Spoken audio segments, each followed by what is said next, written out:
Lukas pasalnya yang ke-6, ayat pertama sampai dengan ayatnya ke-49.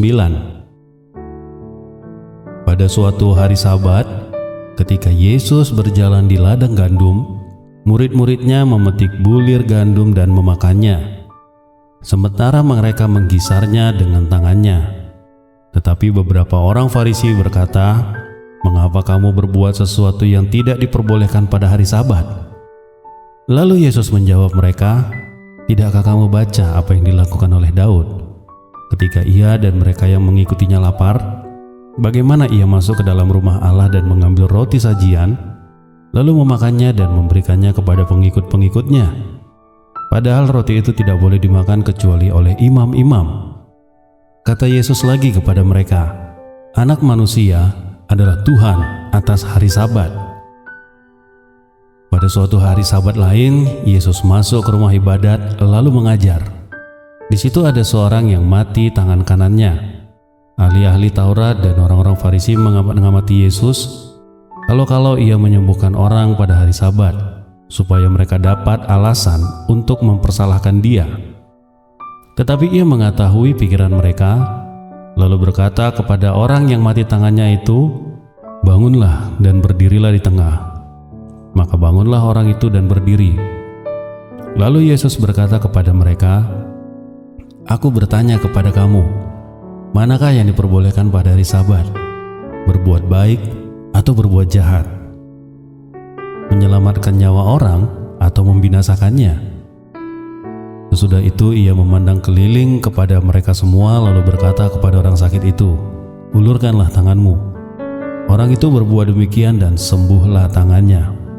Maka meluaplah amarah mereka, lalu mereka berunding apakah yang akan mereka lakukan terhadap Yesus. Pada waktu itu pergilah Yesus ke bukit untuk berdoa, dan semalam-malaman ia berdoa kepada Allah. Ketika siang hari ia memanggil murid-muridnya kepadanya, lalu memilih dari antara mereka 12 orang yang disebut rasul.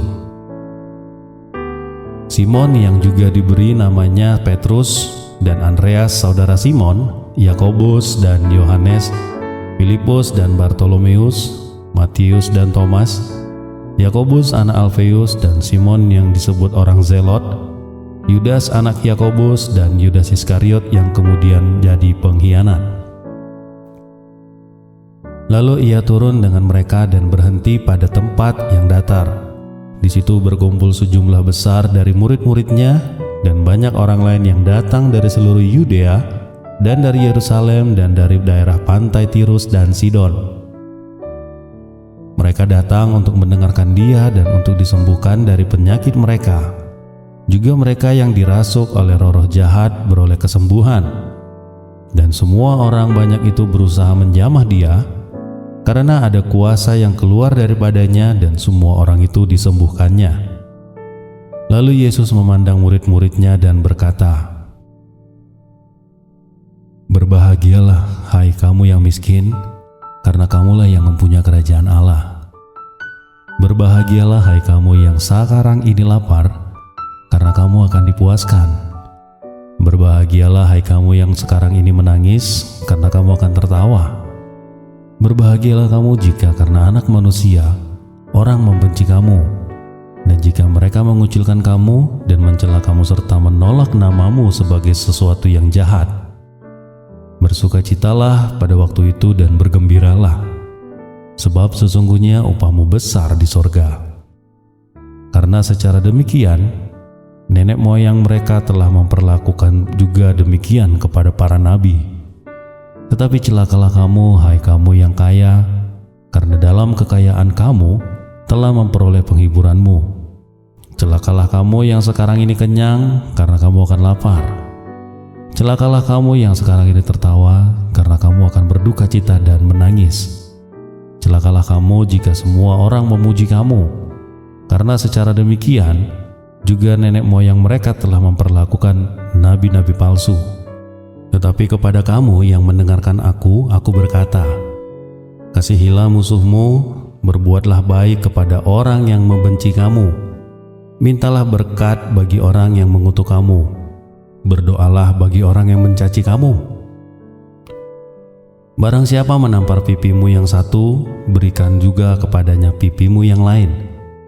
Dan barang siapa yang mengambil jubahmu, biarkan juga ia mengambil bajumu. Berilah kepada setiap orang yang meminta kepadamu, dan jangan meminta kembali kepada orang yang mengambil kepunyaanmu. Dan sebagaimana kamu kehendaki supaya orang perbuat kepadamu, perbuatlah juga demikian kepada mereka. Dan jikalau kamu mengasihi orang yang mengasihi kamu, apakah jasamu? Karena orang-orang berdosa pun mengasihi juga orang-orang yang mengasihi mereka. Sebab jikalau kamu berbuat baik kepada orang yang berbuat baik kepada kamu, apakah jasamu? Orang-orang berdosa pun berbuat demikian. Dan jikalau kamu meminjamkan sesuatu kepada orang, karena kamu berharap akan menerima sesuatu daripadanya, apa jasamu? Orang-orang berdosa pun meminjamkan kepada orang-orang berdosa supaya mereka menerima kembali sama banyak. Tetapi kamu kasihilah musuhmu dan berbuatlah baik kepada mereka, dan pinjamkan dengan tidak mengharapkan balasan. Maka upahmu akan besar dan kamu akan menjadi anak-anak Allah yang Maha Tinggi. Sebab Ia baik terhadap orang-orang yang tidak tahu berterima kasih dan terhadap orang-orang jahat. Hendaklah kamu murah hati, sama seperti Bapamu adalah murah hati. Janganlah kamu menghakimi, maka kamu pun tidak akan dihakimi. Dan janganlah kamu menghukum, maka kamu pun tidak akan dihukum. Ampunilah dan kamu akan diampuni.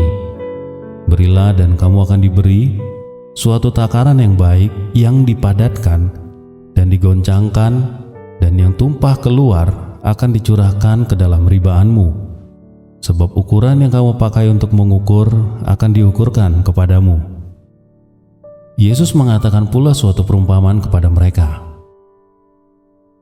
Dapatkah orang buta menuntun orang buta? Bukankah keduanya akan jatuh ke dalam lubang? Seorang murid tidak lebih daripada gurunya. Tetapi barang siapa yang telah tamat pelajarannya akan sama dengan gurunya. Mengapakah engkau melihat selumbar di dalam mata saudaramu, sedangkan balok di dalam matamu sendiri tidak engkau ketahui?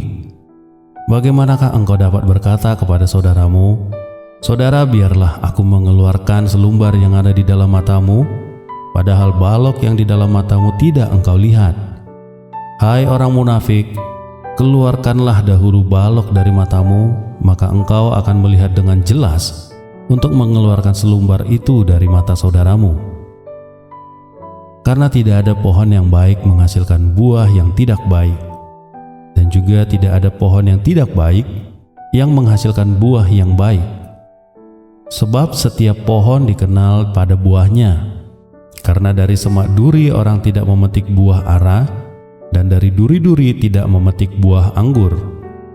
Orang yang baik mengeluarkan barang yang baik dari perbendaharaan hatinya yang baik, dan orang yang jahat mengeluarkan barang yang jahat dari perbendaharaannya yang jahat, karena yang diucapkan mulutnya meluap dari hatinya. Mengapa kamu berseru kepadaku, Tuhan, Tuhan, padahal kamu tidak melakukan apa yang aku katakan? Setiap orang yang datang kepadaku dan mendengarkan perkataanku serta melakukannya, aku akan menyatakan kepadamu dengan siapa ia dapat disamakan. Ia sama dengan seorang yang mendirikan rumah. Orang itu menggali dalam-dalam dan meletakkan dasarnya di atas batu. Ketika datang air bah dan banjir melanda rumah itu tidak dapat digoyahkan, karena rumah itu kokoh dibangun. Akan tetapi barang siapa mendengar perkataanku tetapi tidak melakukannya, ia sama dengan orang yang mendirikan rumah di atas tanah tanpa dasar. Ketika banjir melandanya, rumah itu segera rubuh dan hebatlah kerusakannya. Demikian firman Tuhan.